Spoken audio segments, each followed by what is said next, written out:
had a really interesting realization this week. It really started on Wednesday, is when it was first brought up to me, but it really came into being a problem on Saturday and Sunday, as this is when I really noticed that I should be improving my performance. And specifically, I have not been fully doing my trainings. I've been cutting back on my training, in fact. I had these days laid out, but I'm not doing everything listed in my training. I'm not doing everything that's needed in my training. And this is something I needed to fix, and I really put into practice on Sunday. And the results, I think, will show themselves in the next week. I saw major improvements in my slopers and pinches when it comes to their endurance. As well as with my strength training, I also saw lots of improvements in my V8 consistency. I had lots of hard V8s that I did, and I was very happy about. And I was hoping to push. I'm hoping to push this next week into V9s, as well as like be able to improve my crimp endurance next. As last week, I also ended off with trying to do a really difficult crimp endurance route, but whether we see results or not will have to be known as we discuss the upcoming sessions.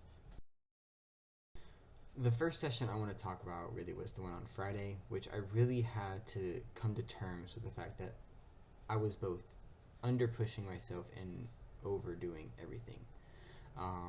I've been really working hard on trying to get my first V9. I have not gotten one after 6 months of training in the year, because really I've been putting off my training. I haven't really been training at all. It took me multiple months after finishing the 5th training block to now get to the current training block route, which is the 6th.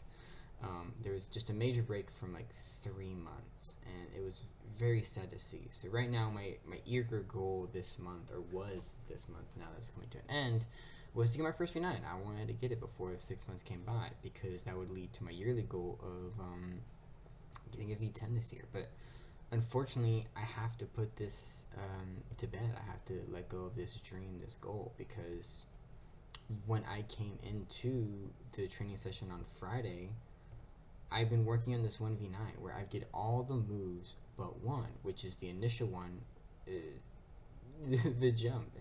One of my main weaknesses is dynos that are not straight up. Vertical dynos I can do really well, no problem at all. I can even do vertical dynos all right, and to the left or the right. So laches basically. But when it comes to jumping backwards, I'm useless. I really struggle with holding on to the holds because my compression strength is very, very weak, meaning that I need to work better at it and I need to do harder. But the strength training on Friday just didn't show up to that. It did not meet my expectations on what I wanted. I did improve over time because I've been working on this V9 for 8 sessions, when in reality I should only be doing at max 4, unless I learned a new move on the 4th session. If I learn a new move in a session, specifically the last ones, I think it's fine. I think it's fine to go forward and do another session, do a 5th session, do a 6th session, do a 10th session. As long as I learned a move within that session, I think it's fine to do another session on a project. But in this case, I spent 4 sessions doing one move, and I never learned it. And that really came to show me that I was holding too much on the value of doing a V9 this month instead of doing my training, which would actually improve me and get me to that level of doing a V9. And that really hurt when I had to put this project away and let it go, because I was so close. Even on my last attempt, I was so close to getting the dyno, and I would have sent the rest of the route, no problem. I've done it. I've done that segment after that move, but it really shows that I put too much weight on doing one specific route. When I am done with a route, specifically like the 4th session, and I didn't learn anything, it's time to move on. And I have other V9 projects. The gym I'm going to sets new V9s all the time. They set new routes every week. And 8 sessions, that's 4 weeks. That is 4 weeks of working on a singular route.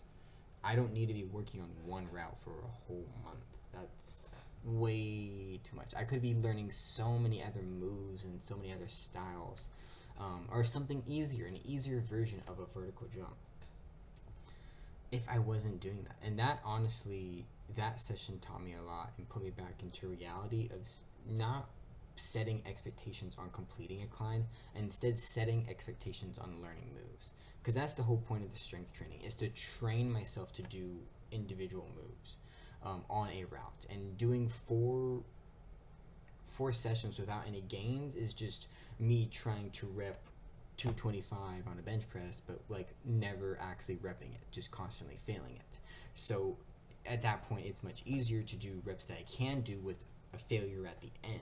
So in other words, if I'm doing a V9 project, it's okay for me to do only one or two boulders in the beginning, and only learn one or two moves in a session, as long as I'm also putting failure reps on the rest of the block, so that my body will accumulate and grow strength towards those moves. But if after a whole session I didn't gain anything, I need to think about moving on, because there are other boulders out there and there are other routes that I can learn from to get better at that style instead of doing an extreme of that style. The last session I talked about was just a strength training, which was maintenance, to see my progress as I go on when it comes to boulder grades. When in reality, again, this is endurance training. This is just to maintain my strength. So if I'm only doing V8s, I need to just be doing V8s. I can work on V9s if I have nothing else to work on, but there's boards upstairs. I should continue to master V8s and maintain my strength, because if I don't have the strength for V9, I need to recognize that. So when actually talking about the strength and maintenance I found from endurance, I'd have to talk the session I had on Wednesday. I had a really interesting scenario happen at the end, where this one route was at the end of the rest of our 4x4s. How we do our 4x4s with my partner is we choose individual routes, and we do that route 4 times, because the gym is busy. There's no way we could find 4 routes and then do those 4 routes in sequence. We can only choose one route and do that one route 4 times, which sucks because we're kind of hogging the ropes. But whenever anybody else is looking at the rope, we usually just move on and don't take up anybody's space. But because of this practice, we started off really strong. We did 4x4s for 11 Bs and 1 11C, all before doing this last 11C. And now in both sessions for this last 11C, which is a very crimpy, techie boulder problem, which is very my style, I was doing really good. I do really good every time I first try it. My first attempt, I always am able to just go for it, complete the first rep. Second rep is where I start to struggle, specifically once we hit the overhang section, because this starts as a vertical and then starts as an overhang, as you can see in the video.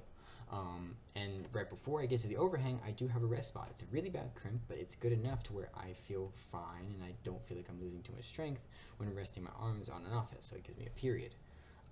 But after all that initial endurance with the crimp blocks, which are all really tough, bad crimps with tough, very sketchy feet, I really struggle on the overhang, and that's where I lose a lot of my endurance on the third rep or the third ascent of that route.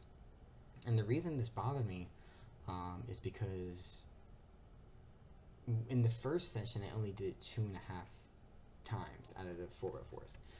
And so in the next session, I did the same thing. I just did 2.5 times. I saw no improvement. Every other route me and my buddy have done, we have seen major improvement.